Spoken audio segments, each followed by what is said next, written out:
Salut mes stars, comment vous allez? Moi ça va super, sauf que j'ai dépassé une petite période un peu bizarre. Je sais pas si vous connaissez. Déjà pour commencer, l'été c'est fini, mes amis sont rentrés. J'étais un peu triste, je vais pas vous mentir. J'ai vécu un petit mental breakdown. Et c'est en défilant sur Twitter que je crois ce tweet qui va faire naître la vidéo. Donc aujourd'hui, on va parler de crise de la vingtaine et de gestion de l'échec. Parce que je pense certainement que c'est ce dans quoi j'étais là. Mais cette fois-ci, pas seule, avec mes deux invités spécialement choisis. Mes deux humains préférés. C'est bon? Est-ce que c'est bon pour vous? Voilà. Du coup, bonne vidéo.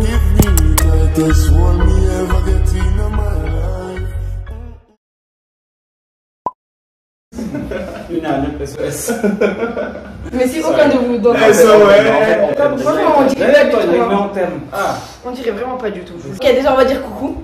Sur YouTube c'est mes stars. Donc vous allez dire coucou mes stars. Je préfère mourir. C'est clair? Non, dans cette vidéo il n'y a pas de coucou mes stars. Coucou les stars de Joe. Ah, j'avais pas compris, je pensais.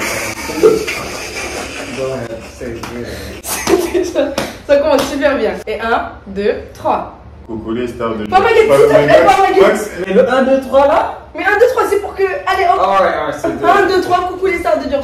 Je te dis, je suis vieux. Arrête. Coucou les stars de Joe.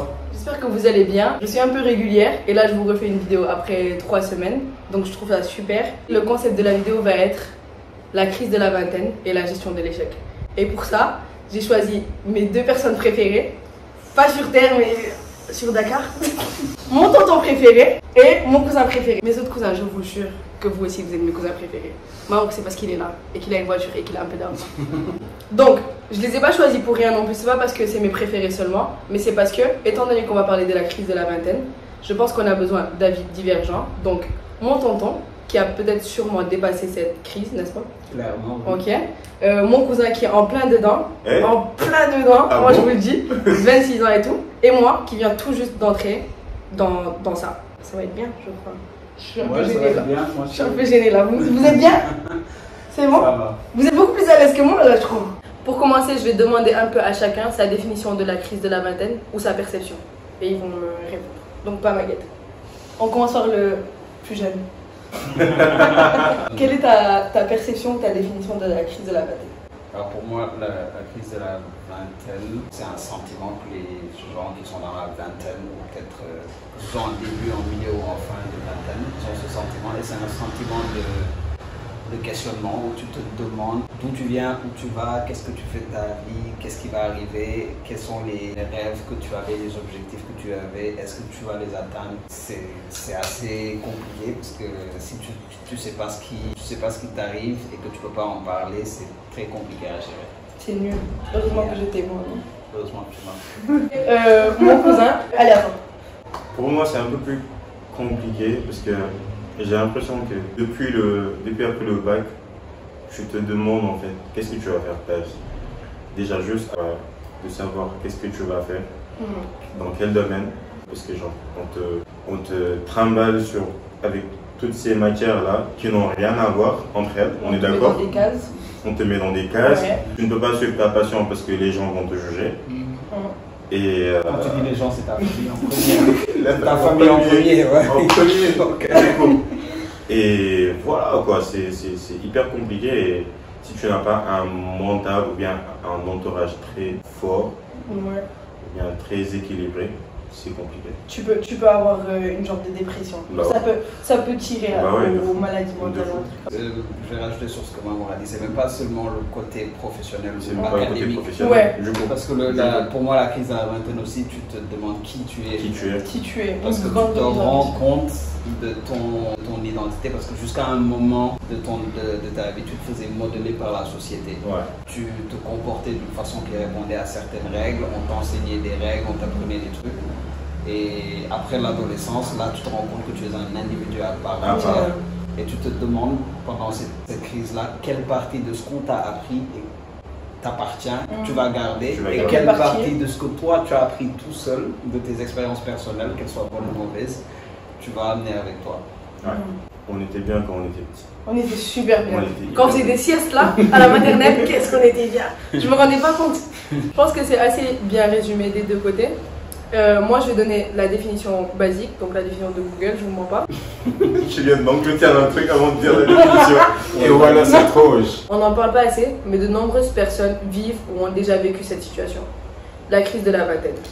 Parfois, elle se manifeste par une impression de déjà-vu, de répétition sans résultat probant, du même schéma quotidien, de la lassitude de ses journées, de la perte de motivation, de la perte de confiance en soi et du questionnement sur la vie, de ses objectifs et de la peur de l'échec.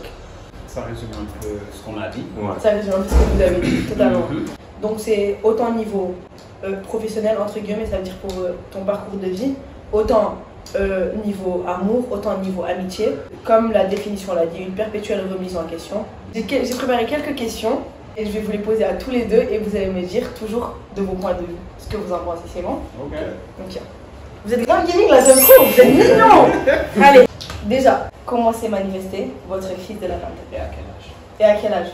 Moi, je pense que c'est la fac de médecine, première année de médecine. En fait, il faut savoir que j'ai eu un parcours assez lisse, machallah. Première année de médecine, je commence, voilà, tout le monde est content. Moi, je suis content aussi parce que c'est la fac de médecine, tout ça. Et je finis la première année, je la réussis. Mais au fond de moi, il y a un questionnement qui commence à naître. Est-ce que c'est vraiment ça que tu veux faire? La question. Tu vois? Et est-ce que c'est ça que tu veux faire pour 8 ans? C'est surtout ça. Pendant 8 ans. Parce que j'ai pas bien géré, ça a commencé à se manifester. Très peu de motivation, beaucoup de questionnements, beaucoup de daydreaming, how do you say? Fantasy. Je savais qu'à un moment de la vidéo, l'anglais allait se Beaucoup de fantasmes en fait. Tu fantasmes sur ce que tu as vu Aurait pu être. si tu avais choisi. Si t'avais choisi un autre. Tu dors beaucoup. Tu dors surtout pour oublier tes problèmes, pour ne pas réfléchir. C'est très difficile d'en parler parce que tu ne sais pas par quel bout le prendre et les gens vont toujours te ramener vers le pep talk à dessous qui vaut rien. Le pep talk là, ils vont te faire un truc à la développement personnel qui vaut rien sans pour autant t'écouter. C'est bien compréhensible. Maman. Oh dude. Le M. Dude. Le M. Ok. En premier lieu, ça s'est plus manifesté après le bac. J'ai eu mon bac et que j'avais, comme Max a dit tout à l'heure, 1000 choix devant moi et que je ne savais pas quel domaine choisir, où j'excellais le mieux, quoi devenir, quel genre de personne devenir. Mais après, je pense que j'ai été bien entouré. Je pense qu'on a eu une discussion avec toi. À deux. C'est possible. C'est possible. Qui m'a bien aidé parce que tu m'as dit, Parce que laisse-toi guider par ta tête. Ouais. Tu m'as dit un truc comme ça. C'est lui, c'est le sauveur. Tu vois, c'est lui, hein. C'est lui. C'est une phrase qui. Et puis en plus, il te dit ça genre tranquille. Il sort ça en mode, c'est ce que je pense. Et il se barre. Et je le pendant 3 mois. C'est vraiment lui, genre. Du coup, ouais, en vrai, moi, je pense que cette période-là, j'ai bien géré parce que j'ai été bien entouré. Je pense que c'est pas quelque chose qui arrive une seule fois dans la vie d'un être humain. Parce que l'être humain, comme il est insatisfait, à chaque étape de ta vie, tu vas te poser des questions. Tu vas te dire, si j'ai fait le bon choix, est-ce que j'ai pas merdé? Et alors que tu es en plein dedans, hein, mais tu te dis, est-ce que j'ai fait les bons putains de choix dans ma vie? Est-ce que ça va marcher? Tu fantasmes sur les autres options. Les options que tu as eues avant, c'est un truc de fou. Et en plus, quand tu fantasmes, parce qu'un fantasme c'est fait pour te rassurer. Donc quand tu fantasmes sur les autres options, elles sont excellentes. Excellent, t'es Parce meilleur. que tu te dis, ah oui, si j'avais fait ça, bien c'est toujours comme ça. Bah Elles sont toujours meilleures parce que tu les as pas choisies. C'est ça. Et la deuxième, la vraie, c'est ma première année en France quand je suis parti. J'ai fait 6 mois, il n'y avait personne à côté de moi pour vérifier si j'allais en cours. J'ai découvert la liberté totale, même si j'avais la liberté chez moi. J'ai découvert la liberté de... Regarde qui fait ma prière. Non, bloc. Ramène la prière. Du coup, j'ai découvert la liberté totale, c'est-à-dire qu'il n'y a aucun contrôle ni suivi sur ta vie. Tu as les moyens financiers parce que tu taffes pas la première année. Tes parents ils travaillent. T'es livré à toi-même. C'est un pays où personne ne te connaît, tu vois. Du coup, tu te dis que tu peux faire ce que tu veux. Mais heureusement, je pense que moi, si j'avais pas la religion dans ma vie, je pense que j'aurais dévié carrément. C'est la vie, c'est comme ça. Genre, tu peux pas toujours faire les bons choix. C'est des échecs qui vont définir ce que tu vas être le lendemain. Je pense que c'est ça. J'ai l'impression On d'avoir. apprend des choses. Ouais, mais justement, j'ai l'impression d'être une merde là, c'est d'où j'ai pas vécu tout ça. Faut pas que mes parents voient cette vidéo. On a tous un peu eu ce truc après le bac. Et moi aussi qui viens d'entrer dedans, je pense que ça a commencé vraiment après le bac. Jusqu'à l'heure où je vous parle, je jure sur le bac. Pour vous montrer à quel point c'était important pour moi. Genre je parle et je dis, oublie pas que j'ai le bac, c'est bon. Sauf que moi, Je me suis jamais trop dit qu'est-ce que je vais faire plus tard. Pendant le lycée, j'étais un peu sûre de moi. Je me suis dit, quoi qu'il, tu peux pas chômer, tu vois, tu peux pas chômer. Dès que j'ai eu le bac, je me suis rendu compte qu'il y avait la vraie vie derrière. Je l'ai souvent entendu, hein. Il y a la vraie vie derrière, il y a les vraies choses qui commencent, mais je m'en rendais pas du tout compte. Donc je pense que je fais partie d'une où mes parents m'ont trop couvert dans le sens où j'ai jamais rien géré de moi-même. Ça veut dire que mon papa était là pour m'aider à faire mes devoirs, maman était là pour me booster, pour le moral, il y avait tout qui était, tu vois. Ils m'ont bien mis. Tu sais quoi la vie en rose? Oui. Je la voyais en rose magnifique. C'est qui vous stressiez tous? Moi j'ai stressé aussi. Moi les autres stressaient pour moi. Et moi je stressais pas pour moi. J'ai stressé pour toi. Comme pas possible, parce que lui il est tellement zen. Maman il est trop sûr de lui. Et la veille du bac, ma mère elle est venue, elle m'a trouvé en train de regarder un film. Maman. Elle a commencé à pleurer. On va tout. C'est sûr que ça va pas marcher. Alors que moi j'étais tellement zen. Bon, je pense que je m'étais arrêtée un peu à la partie où je parlais de moi, mais on se connaît, vous et moi, pareil. On en reparlera. Entre temps, maintenant, on va juste faire une petite parenthèse pour l'addiction. C'est juste pour dire que l'une des manières dont la crise de la vingtaine peut se manifester, c'est les addictions. Parce que tu es à un âge où tu ne te comprends pas. Déjà, même scientifiquement, ton lobe frontal, et le lobe frontal, c'est le lobe qui gère les interactions sociales, comment tu perçois tout ça. Il n'est pas bien développé. Jusqu'à 25 ans, il n'est pas bien développé. Donc, jusqu'à 25 ans, tu es une personne. Tu n'es pas une personne à part entière, en vrai. En vrai? Oui, il n'est pas bien développé. Du coup, même si on t'a appris certaines choses, tu n'as pas toutes les capacités de bien les gérer. Mais du coup, il y a cette tendance à trouver des coping mécanismes parce que tu es dans une position inconfortable, tu es en pleine crise, tu sais pas ce que tu fais de ta vie, tu n'es pas bien dans ton corps, tu n'es pas bien dans ta vie, tout ça. Le manque de confiance en soi. Peut-être tu as des complexes sur ton corps, peut-être tu as des complexes sur ta vie professionnelle. Mais je voulais parler des addictions parce que c'est un âge où tu es plus tu veux découvrir des envie substances. De découvrir. Parce que tu cherches des coping mécanismes. Les coping mécanismes, c'est des mécanismes pour adoucir un certain inconfort, un certain mal-être. Pallier à tout ça. Donc tu peux goûter à des choses, essayer des choses. On a tous été jeunes et tu vois. Tu peux rester dedans, tu peux tomber en addiction, comme tu peux en échapper. Et en vrai, ça dépend d'une personne à une autre. Et à cet âge, il faut avouer qu'on est tenté par plein de choses. C'est sûr. Et que si on voit l'autre bout, c'est un peu par chance. Important. Je pense que vous avez un peu compris comment nos crises se sont manifestées, de chacun de notre côté. Et aussi, ça c'était le niveau parcours de vie, donc professionnel, etc. Maintenant, j'aimerais poser la même question, niveau sentimental, donc niveau amour. Est-ce que vous pensez que votre crise de la vingtaine s'est manifestée durant vos relations, donc que ce soit amour ou amitié? Donc là, on va commencer par l'amour, logiquement. Le big lover, c'est lui. Et on va commencer par l'amour. Oui, je fais soit gratuit. Donc, moi, c'est cynique.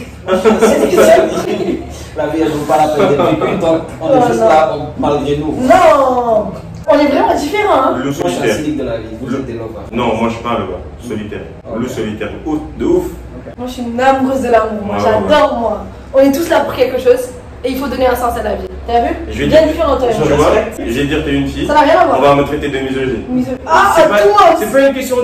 C'est pas une question de misogynie, mais c'est vrai. C'est vrai que. Ça veut rien dire. Il y a des filles beaucoup plus. Il y a des filles comme Mariette. No. Yes. No. Yes. No. That's it.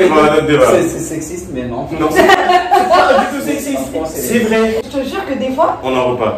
Est-ce que tu t'es posé la question du pourquoi, du comment? Non. Si tu te poses la question, mais pourquoi elles en donnent plus? Donc si toi tu te mets en couple avec une fille, c'est peut-être parce que tu en as à donner et tu veux en recevoir. Bien sûr. Tu veux en recevoir. Mais pourquoi tu n'arrives pas à en donner? Là n'est pas le problème. Moi je parle de proportion en fait. Je pense que la question que tu devrais te poser c'est pourquoi je n'arrive pas à en donner autant qu'elle? Ouais. Autant qu'elle m'en donne. Est-ce que c'est les bonnes pour en donner? Pourquoi? Qu'est-ce qui t'empêche d'en donner autant? Et je pense que c'est pas une question de gender, de sexe, que ce soit fille ou garçon, c'est une question de socialisation. J'ai jamais eu ce problème de montrer mon amour, d'extérioriser, tu vois, de donner de l'amour. Pourquoi tu te bases? Pourquoi je te dis forcément? C'est nous qui donnons beaucoup. Mais tu restes un homme. Bon, on va revenir à notre sujet. Parenthèse, Claude. Et ça sera une autre vidéo, je vous réinvite. Pas du tout. Bon, amour. C'est toujours sur le sujet. Est-ce que tu penses que du coup Je sais pas si ça a un rapport avec la crise de la vingtaine ou pas, mais c'est clair que quand tu te mets en couple, la perception que tu as du couple, de l'amour, de la vie amoureuse, c'est je découvre. Tu es avec la personne, mais tu ne te projettes pas sur le futur. Tu te dis pas, oh, c'est la fin de ma vie. Peut-être il y en a qui se découvrent à 18 ans, mais pour moi, ça n'a pas été le cas parce que c'était très facile. On va me traiter de trash encore. De trash, de On va me traiter de trash, mais pour moi, c'était très facile de me sortir d'une relation quand je voyais quelque chose qui ne me plaisait pas ou qui me déplaisait. Ou quand tu faisais quelque chose de Je retournais à ma solitude directement, tu vois. Je préférais retourner à ma solitude plutôt que de vivre avec quelqu'un qui n'est pas, je vais pas dire mais qui ne correspond pas à ce que moi je veux à cet âge, tu vois. Et en plus, le pire, c'est que je ne sais, à cet âge, je ne sais même pas ce que je veux. Et je pense que c'est juste une question d'ignorance, de manque de maturité. Moi, je pense qu'à cet âge-là, c'est pas que tu ne sais pas ce que tu cherches en vrai, mais c'est que tu penses que tu le sais. Mieux que quiconque. Et que tu n'écoutes personne. Et que tu n'écoutes Tu es personne. tu es convaincu que tu sais qui tu es, tu es convaincu que tu sais ce que tu veux en termes de relation et tu n'écoutes personne. Et tu es convaincu quand tu trouves la première personne qui se rapproche de ce que tu cherches, ça veut dire qu'il se rapproche ne serait-ce qu'un minimum, tu te dis c'est ça. C'est lui, c'est elle. Tu ne sais même pas dans quel niveau d'engagement tu te mets. Par exemple, quand tu veux que tu te mets en couple avec une personne ou que tu comptes faire ta vie avec cette personne, tu n'as même pas idée du volume de travail que cela demande. En fait, du travail sur toi, et du travail de l'autre personne et du travail que vous allez faire ensemble. Et je pense que ça, il y a même des personnes qui ont 40 ans qui ne savent toujours pas le faire. laissent tomber. Parce que dans ce pays, c'est des bébés dans le corps d'adulte. De fou. J'ai un avis différent de vous deux. Étant donné que dans ta vie, tu recherches un certain type de... Tu veux accomplir certaines choses et tu as tendance à, avec la crise, de vouloir quelqu'un qui a les mêmes ambitions que toi. Je vois plus de ce niveau-là. Je sais pas vous, tu vois. Ou après, toi, t'es plus... C'est ton expérience? J'en sais rien du tout. Je ne suis jamais mise en C'est ton expérience? C'était pas tout en dit, hein? Non, on m'a dit, oui, j'ai lu un peu. J'ai lu, on m'a dit, qu'est-ce que j'en sais, moi? Ok. Limite jusqu'à la fin. Allez, Mais je pense que tu cherches quelqu'un qui a un peu les mêmes ambitions que toi et tu as beaucoup envie d'évoluer avec une personne. Pour moi, c'est ça qui. La crise, elle joue en ça dans tes relations. Tu as envie d'évoluer avec quelqu'un qui a les mêmes attentes que toi, qui veut arriver peut-être au même stade que toi. Et dès que la personne est un peu moins, pas ambitieuse, mais un peu moins vers tes projets, tu te braques automatiquement et tu te dis, c'est pas la bonne. Ou un truc comme ça, tu vois. Pas les bons standards. Pas les bons standards. Est-ce que c'est pour dire que tu es très sélectif quand tu es en crise? Tu es certainement sélectif et des fois aussi tu es immature, je pense. Parce que tu te dis sûrement que... En fait, comme tu l'as dit, toi tu penses que toi tout ce que tu fais, c'est top, genre. Et surtout moi, avis déjà, taureau de base, têtu de fou. Tu es un taureau. Têtu de fou malade. Moi j'ai l'impression que tout ce que je fais, c'est incroyable. Je sais exactement ce que je fais. Et je me rends compte, genre plus j'avance et plus je sais que je fais énormément d'erreurs. Mais toi tu fonces, taureau. Moi je fonce moi. Moi je ne réfléchis pas. Il n'y a pas de... Tu vois comment c'est passé cette vidéo, non? Bon, juste, je t'ai dit pas mal que je vais faire ça. Dans ton process, il est comme ça. On a souvent, comme tu as dit, une perception de la vie où tu penses que tu as tout le temps raison et tu veux forcément modeler la personne qui est en face de toi, alors que c'est pas le bon cheminement. Ok, ça c'était niveau amour. Bon, niveau amitié. Est-ce que ça a déjà joué sur vos amitiés? Of course. Je pense que plus on avance dans la vie, plus on entre dans cette crise-là, on se rend compte de nos vrais amis et de qui est qui et de qui sera là pour toi. J'avais peut-être fait une vidéo de l'amitié, mais ça fait très longtemps. À ce moment-là, je me disais que tout le monde était mon ami. Pour moi, tout le monde était mon ami. Je te croise une fois dans la rue, on rigole ensemble. T'es mon ami. On est meilleurs potes. T'es mon ami. Et plus tu avances dans la vie, plus tu te rends compte que les amis, ça part, ça vient. Les vrais amis, ça reste, c'est à côté de toi et ça reste, voilà quoi. Les perdre, c'est super compliqué. Je sais pas si vous avez déjà perdu des amis. Ça se rapproche beaucoup d'une rupture amoureuse. Et peut-être même plus intense. Peut-être même plus intense. C'est juste de fou. Nous, à 20 ans, c'est vraiment la bonne partie pour perdre tes amis. Tu sors du lycée. c'est plus des 24, des 8h, 17h, tu vois. C'est Là, vraiment. faut travailler. Là, faut travailler. Là, chacun a sa vie. Et moi, ça me fait de la peine le concept. Faut travailler pour maintenir l'amitié en fait. Ah, ok, ouais, bah oui, tu te doutes bien. Il faut vraiment que des deux côtés, ça soit autant sincère pour que l'amitié reste. Et moi, la partie qui me fait peur dans la vie, c'est la partie où on n'aura plus le temps pour chiller avec nos amis, tu vois. La partie où on a une vie. Oui, Genre t'as ta vie quoi. Tu en reviens, oublie des gens avec qui tu as passé 24 heures sur 24 tous les jours, tu vois.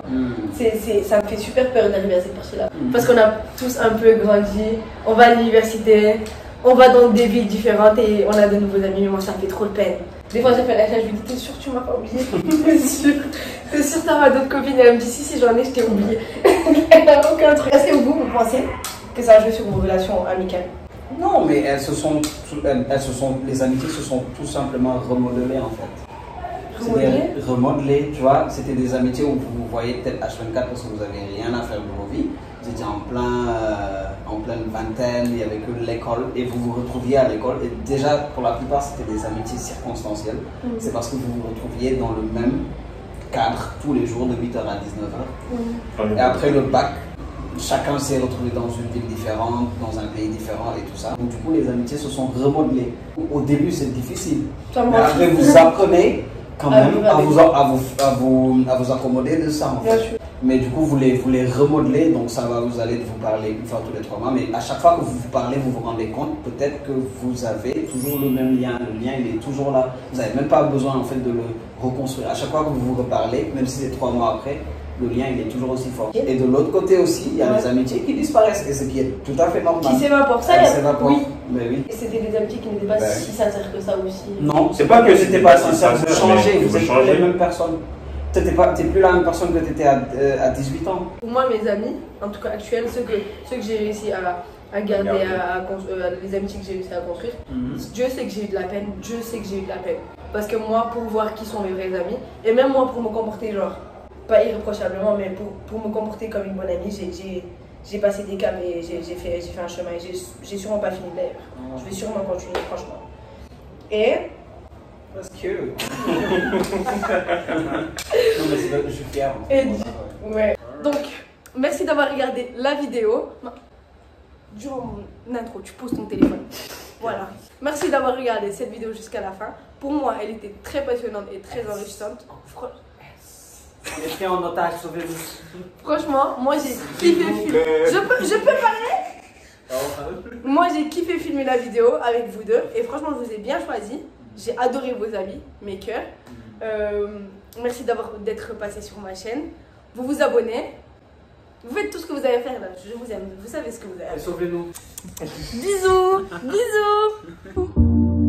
Give me shame, I give you peace from underneath. Give me mind and being light to reignite.